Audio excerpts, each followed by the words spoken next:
the party, is the coalition going to fight on those issues away from the economy, away from health and education, the core issues, the culture wars that are becoming increasingly important? I just don't understand your party's reluctance to even engage, whether it's radical gender theory being pushed by the Andrews government under their so-called conversion bill.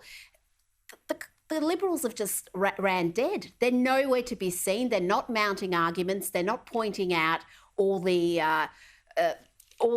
elements that are listed in this legislation that most of the public probably wouldn't be supportive of.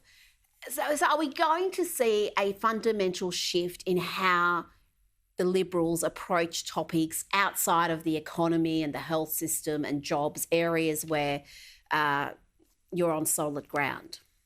Yeah, look, a fair question, Rita, and that's certainly been a criticism many in our community have, labelled us with.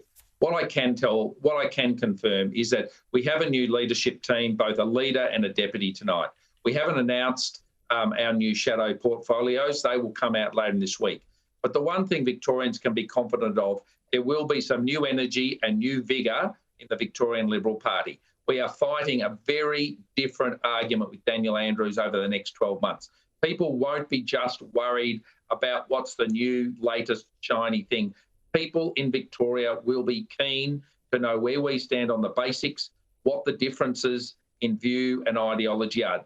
Daniel Andrews has been incredibly successful over the last 6 years in dividing and conquering on these sort of social issues that people haven't given a great deal of thought, or some sections of the community haven't given much thought to. But Victorians are going to want a serious government. They're going to want a government that focuses on reuniting families, bringing the basics back to our families, to our communities, and into the society that we live. They just won't have time to be thinking about the airy-fairy.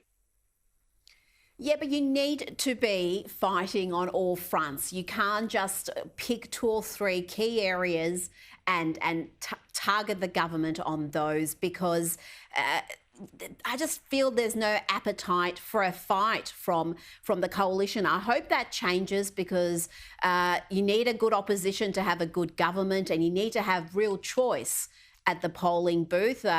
Victoria's dominated over the last 40, Victorian ALP, I should say, has dominated over the last 40 years. They've been in power for almost 30 of those last 40 years. Thank you for your time tonight, Richard, and we'll watch on, and hopefully you're in the shadow ministry.